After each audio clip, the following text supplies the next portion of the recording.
We get one shot at life. Right. So let's live every single moment as engaged as possible. Right.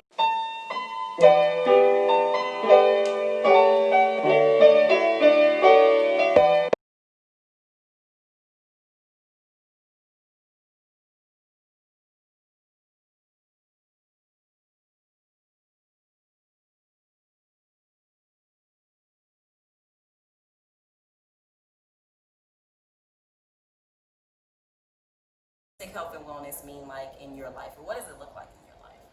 Well, holistic health for me means incorporating, pillars of health from exercise, nutrition, to how self-informed you are, to what you put on your body, to what you inhale, to how often you go to the doctor and you listen to a doctor's advice. So all of that encompasses holistic health, but it also means like your relationships and just being happy in a way.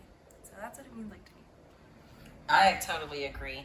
I like how you touched on happiness. Happiness is such a big part of our health and wellness and people, emotions in general, and we don't take the time to stop and think about how our emotions may be affecting our health and wellness. So what happiness specifically, what does that look like to you, or how would you describe happiness? Happiness to me is whenever I'm not sad or anxious or depressed. Yeah. Being, completely honest, it means that I'm in the moment and it means that I'm enjoying myself, So, yeah, that's what happiness means like to me. I don't know, I don't really have a definition of happiness. I think it's happiness to me is usually a temporary emotion. That's how I would describe happiness all the time. It comes and goes. If we're being realistic, nobody is happy 24/7. But it's a reaction to something, I think, or it can be proactive because you can choose your happiness. But I really think it's important to know, like, happiness is usually has to come to the forefront when you're reacting to something, right? Mm-hmm. Like something you may get into that's kind of extreme. I was going to say like a car accident or something, right? Your natural reaction is to be upset and to be like, WTF, what are you thinking? What did you, what's your problem? Or it's all perspective. You can stop and say, you know what? They're in the wrong. I'm in the right. I'm going to get a settlement and some free, doctor visits and chiropractor massages or whatever. You can choose in that moment to say, okay, let me take a step back and choose happiness before something else, because our emotions affect our overall health after a while. Yeah. And I'm glad that you talked about that, choosing happiness. Right. That ability to choose, I think, is what makes us humans. And why I am talking about happiness today. I was at Whole Foods and I was like, I really just want to learn more about happiness. Not that I'm not already happy in my life, but I'm such a big nerd, so I loved reading it. And it specifically talks about in this magazine how your happiness, my happiness, Courtney's happiness is going to look different for each and every single person. I like that. It's that choice. What works for me isn't going to work for you. Right. And the magazine really just touches on things, and I'm always learning. That's my sweet spot too, reading and learning. So yeah. So, nice. So let me look at this. So it's a Time magazine one. So let's give a big up for Time magazine for even putting something like this together. For real, and especially with everything that we're going through right now. I think more than ever, us sitting down and just talking about being happy. Right. Like, we're not trying to do anything other than just start a conversation and introduce at least 3 key facts to you guys. From the magazine, it's touching on how to be happy from picking up gratitude, mindfulness, lifestyle, and overall how that's going to just help you feel more joy in your life. And then, of course, just a few tips and tricks here and there, and just to, today make you feel like you're happier already. Well, let's talk about gratitude, since that's the first thing that you said. How does gratitude affect your happiness? How do you think? It just makes me feel blessed for what I have. Right. It's always that feeling of feeling blessed, and no matter how strong your relationship is with a God or with the universe, it's just saying thank you for being alive. Right. That's the best way I can put it. I think gratitude is so beautiful because it's an extension of our happiness, and it literally highlights our happiness, and what I love about gratitude and just being grateful and practicing that attitude of gratitude is that when you're grateful, you literally ignite parts of your body you don't even know you're igniting, right? You're like releasing different endorphins and dopamine, and your serotonin's going up. Like all your happy chemicals are like doing the fool when you practice gratitude, because you can be in a really big funk, like I'm behind on bills, I have a bad relationship right now, like life just isn't fair to me at all. I hate my job, whatever it is. But then when you stop and say, okay, well, let me think about the things I'm grateful for now, and it could be as simple as saying, I'm grateful for the air. I'm grateful for trees. I'm grateful for flowers. I'm grateful for wine. I'm grateful for conversation. Simple things that you don't even have to pay for. It's in your access. And I think when we start to train our mind to think like, okay, even if I don't have this, I have that, and I'm grateful for that. Like, I'm happy I have that. I could not have a supporting family, but I do. And I'm grateful for that. I could have people that don't care about me, but I do. Right. The magazine points out, getting into the nerdy aspect of it, whenever we do gratitude-like thoughts and we just switch our brain to go from negative to positive by looking at the sky. And even today we were like, oh my God, it's such a pretty day. Right. Like, that made us happier. Taking it in. Right. Yeah. Right. We have to understand how our bodies work. And I'm no scientist, but I like reading, man, so I'm just telling you, the magazine is saying how, whenever we do flow our emotions from negative to positive, it is affecting your brain. It is affecting those processes, and it's going to only help you to go from anxious or depressed, and just get into a happier state. So. Cool. I love this. I just love this magazine. I'm sorry, I keep skimming through because it's just so much good information in here. What, another thing I heard you say was about mindfulness. What does mindfulness mean to you? To me, mindfulness means being in the present. Means not checking my phone all the time. It means not getting on Instagram all the time, because I love everyone on my Instagram, but sometimes it's like, hold up, let me live in the present, be have a good conversation. So it's really disconnecting for me, and really like just whatever anxious or sad thought goes through me, picking up on that and kind of talking to myself. So yeah, but I know that you're a guru. Like she really has studied mindfulness. So like, what tips and tricks would you say about it? Myself too. So when I wanted to live a different life, right? I had anxiety, I was depressed for a little bit, and I was just trying to find out different alternatives. And I got on YouTube one day and I found mindfulness meditation. So I got on YouTube. So number one, use resources that are already available to you. YouTube is free. Barnes and Noble, to walk in there and pick up a book is free. Like, you can do what I do. You can take pictures of it if you're not trying to buy the book already. But even then, you can go to half price books and get cheaper books, and learn, use your resources. That's the first thing I would say. Ask questions about yourself. Right. And that deciding factor of choice is what makes me happy, what makes me mindful is different from you or you. But, the person behind the camera. But yeah, that's what mindfulness means to me. We get one shot at life. Right. So let's live every single moment as engaged as possible. Right. And grateful as possible. I love that. So what are some ways that you practice happiness? If you had to think of a few? Yeah. How I choose to be happy is yoga. Okay. I love yoga. Yes. You know what I'm saying? I just love it. Yeah. And I think a lot of times we do things out of necessity.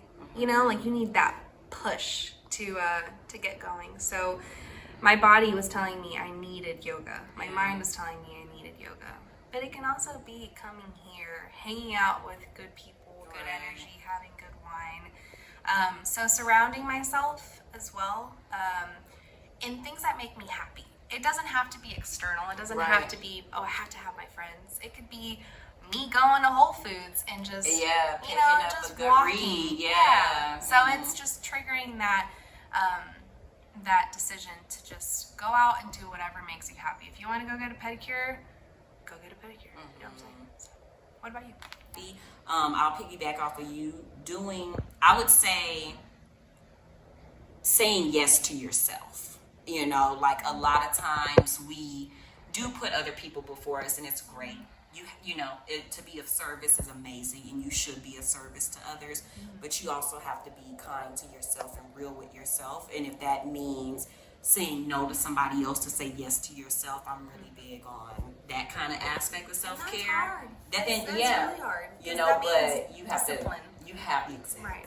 You have to know which risk is bigger. Yeah. Me diminishing myself to make somebody else happy, or somebody else accepting, my rightful no, so that I can fill myself up again, because what if being around other people too much is too draining, and if I say yes, knowing I should be preserving my energy, I'm not doing a service to myself, I'm not being nice to myself, and I'm not happy at the end of the day, so saying yes to yourself a lot, that's a good way to practice happiness.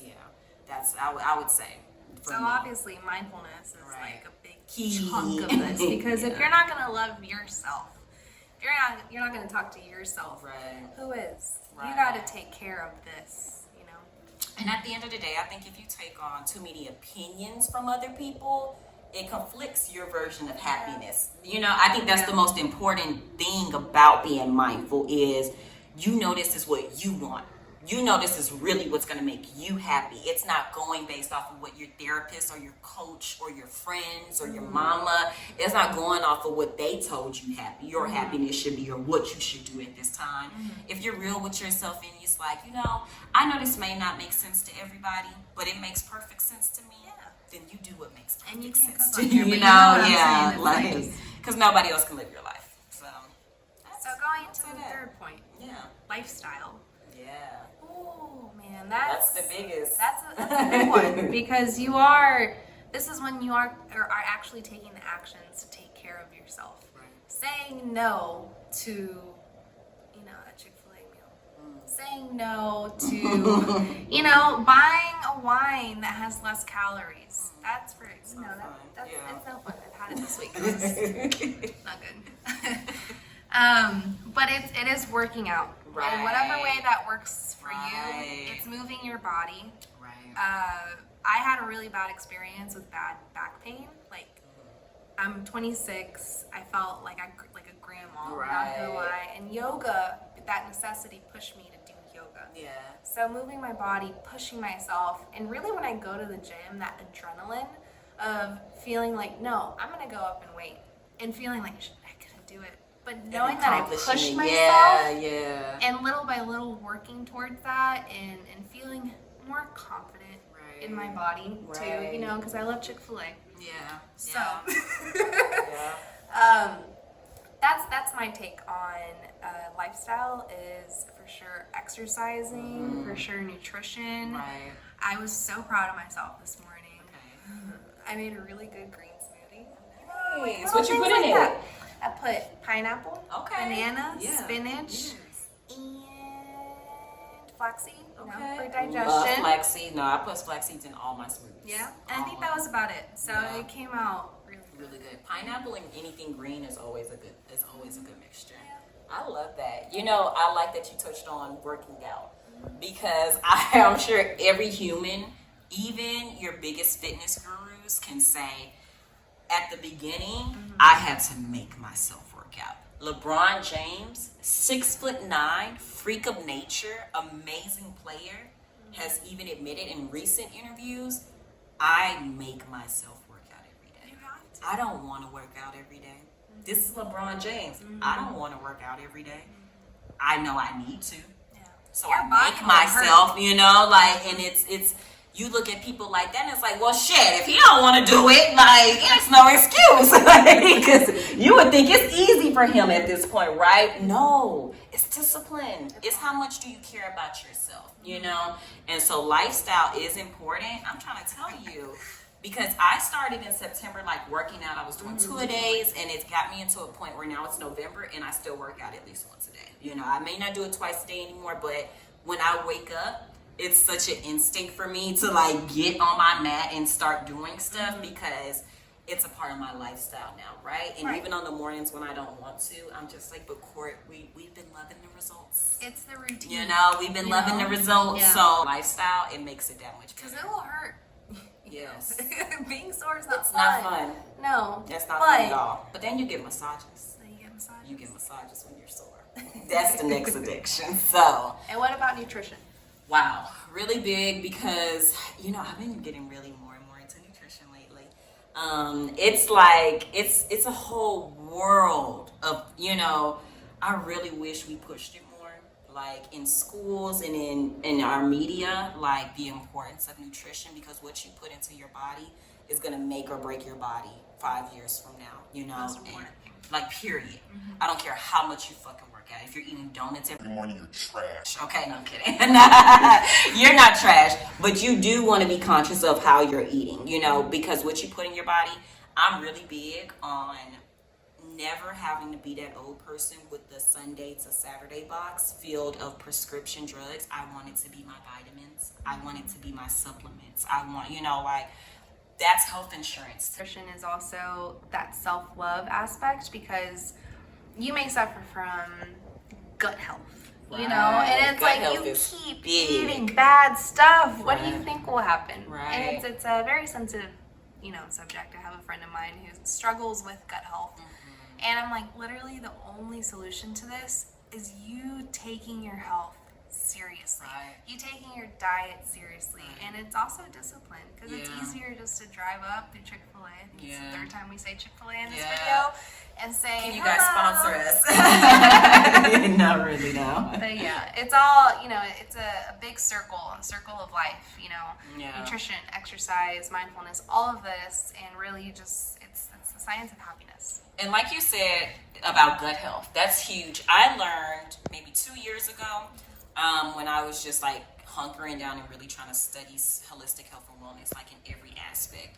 And I came across a video by Dr. Sebi, the late and great Dr. Sebi, and he was talking about gut health and how the mind is really in your intestines and in your gut, and how important it is to have clean gut health because it's connected to your mental health. And man, of course I had to go back and do the science, and I was like, wow. Taking your probiotics every day, making sure you're just cleaning out your intestines and making sure what you put in your body is clean, because it does connect to how you feel at the end of the day. Energy levels. Yeah, if you eat a big burger and some fries and then drain it down with your nice Coke, you're probably gonna want to lay down after that, right? You probably don't want to do anything else today, and there goes your day because you decided to be cheap and you wanted to, you know, maybe take the easy route, you know, instead of actually put maybe a little effort in. Maybe I gotta actually go to the grocery store. Maybe I actually gotta put a meal together, you know. But that, you know, taking those extra 10 to 15 minutes to actually go to the grocery store and cook, and maybe overall you've extended your process 30 minutes, right? But that 30 minutes now has you a healthy, good meal with plenty of nutrients and benefits to your body. You're going to feel great after this meal. You're going to probably still going to want to keep going and, you know, do things throughout your day. It's going to motivate you to want to be a better person. There's not one person that's not going to say no Right. to more energy, more, you know, mental alertness, less fatigue, all those things, like, and you know the solution. It's just a little bit harder sometimes. So how do you focus on your nutrition? Maybe if you're on a budget, Ooh. how do you do that? I hear that excuse a lot. It's too expensive to be healthy.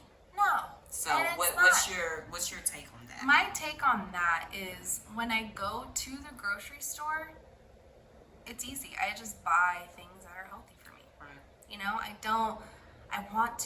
really want to get bags of chips and ice cream and just things that I know I would enjoy as my comfort food, but I specifically don't put it in my house to snack. Right. So that's my take. What on does that do for you? Is it like a psyche thing? It's like, a psyche thing. So okay. it's like, you know, out of sight, out of mind. because I'll find myself going into the kitchen, just roaming in there and opening all of the cabinets. Right. And I won't find things that are bad for me. If anything will force me, okay, reach for that apple. Right. Make yourself that. Now I have to cut the smoothie. pineapple, because I don't have anything else. So it starts with the choice to get healthy stuff from the supermarket.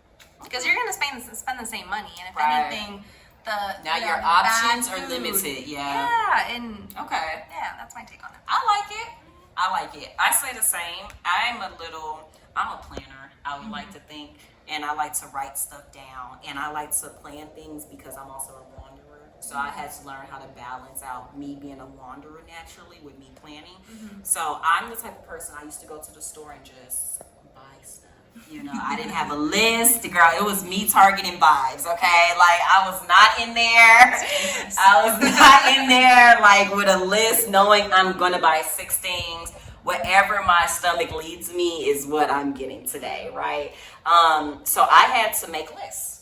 That worked for me. And like you said, that was my discipline training. Because, okay, say you have $50 to spend at the grocery store, right?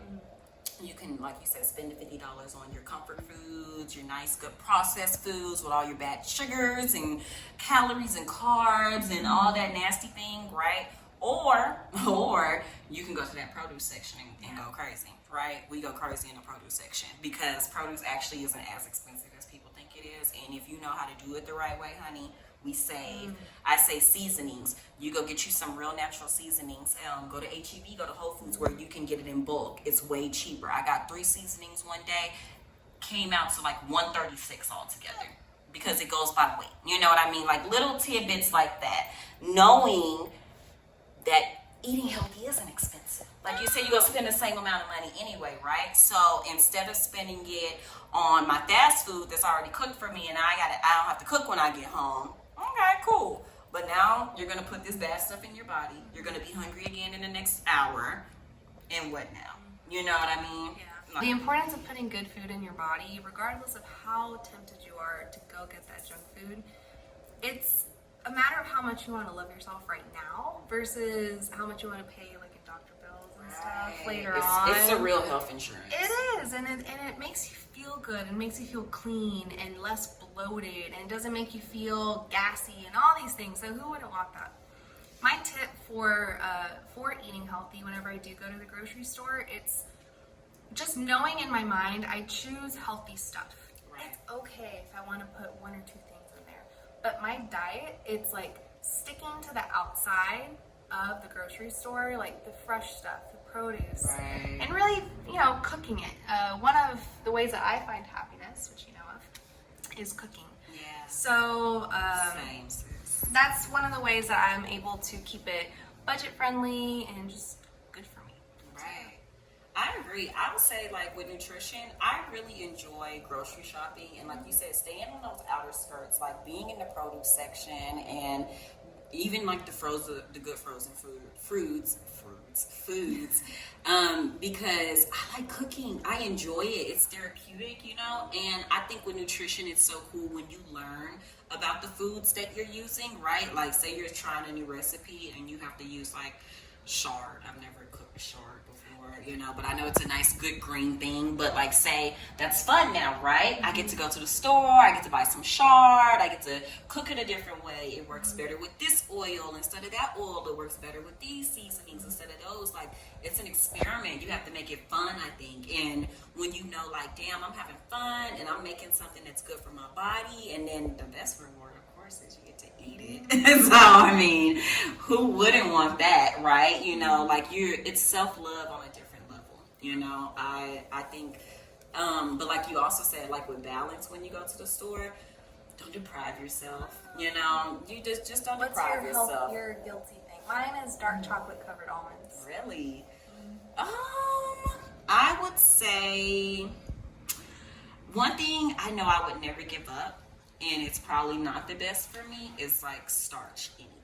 Like, I love starch. I love rice. I love pasta. I love bread. Like, I love starch. And so I could give up meat. I do not think I could give up starch. So that's my guilty. Like, I can eat a whole thing of bread. I used to be addicted to raisin bread. Like, oh my God, it's so good. and then you put a little butter on it and like put it in the oven and toast it a little bit. And I would eat raisin bread like crazy. And like I would literally, my mom would buy a pack of the raisin bread just so for me, because I would just put butter on it and put it in the oven and eat it. So that's how much I love bread. So that's I'm like getting like itchy thinking about it. Like I love butter too. That's my other guilty pleasure. So say I'm in the store and I'm buying all this produce, I might go get my cinnamon raisin bread and some butter, you know, like just to balance it out. I remember, actually, funny story about Karina. We used to work together at Massage MB, and we worked right next to a Target. And Target used to have these free cookies that they gave out all the time. And I remember Karina would come into work because we worked morning shifts together. So it would be super early in the morning. And Karina would come in with like her green juice and her cookie. And she's like, guys, I made my juice and I got a free cookie. Like, it's just like balance. But I'm like, yeah, you know, like balance. Like, that's what you do, you know, like don't deprive yourself. Like, just love yourself, you know. But fuck it, if you have a free cookie, you eat the free cookie, you know? Like, I'm pretty sure I would bring her one. Yes, you would. So we definitely believe in balance, you know? Like, that's how you do nutrition, I think, to make it easier for you. Yeah, and exercise too, you know? If you're not Staying feeling active. it that day, still stretch, do Something, some yoga, you know, right. anything. I would say go outside. Just go outside. Go for a walk. You know, just walk outside. Chase your dog around. If you have a dog, let it loose and see how far it'll make you run. That's a workout. All right, well, let's wrap this up. Give us one takeaway you want everybody to take away from this conversation on happiness. I think the biggest thing from this magazine, from everything, is that what makes me happy is what makes me happy. You know, and I wish that for everybody else. Whatever choices you make, just make them for yourself, and just to see the light in the world. You know? Yeah, I agree. I would say my takeaway would be, again, like saying yes to yourself. It's just on so many levels, you know, emotionally, mentally, physically, spiritually, financially, like every level that you can, say yes to yourself on. If you know you shouldn't spend money on it, don't spend money on it. If you know your body is like overworked or something, stop moving around, you know, like relax. If you know this food isn't good but this is better, choose what's better for you. Just say yes to yourself at the end of the day and love yourself and know that you're the prize and you're here for a reason, and that's to be great. I love it. Oh, thank you. I having love you. Thank you for coming. Thank you for bringing this. This is, you guys, I'm pretty sure, because when was this? For last month? From October. From October, okay, yeah. So, I mean, I don't think it's still in stores, but if you guys can find this edition of the Time magazine, The Science of Happiness, it has so much good information in it. Karina, thank you for bringing this for us. I love talking about it, and the points of just staying grateful and, you know, being mindful and having those lifestyle changes that are good for you at the end of the day. So, thank you for coming. All right, thank you guys for watching. Yeah. Bye. Bye.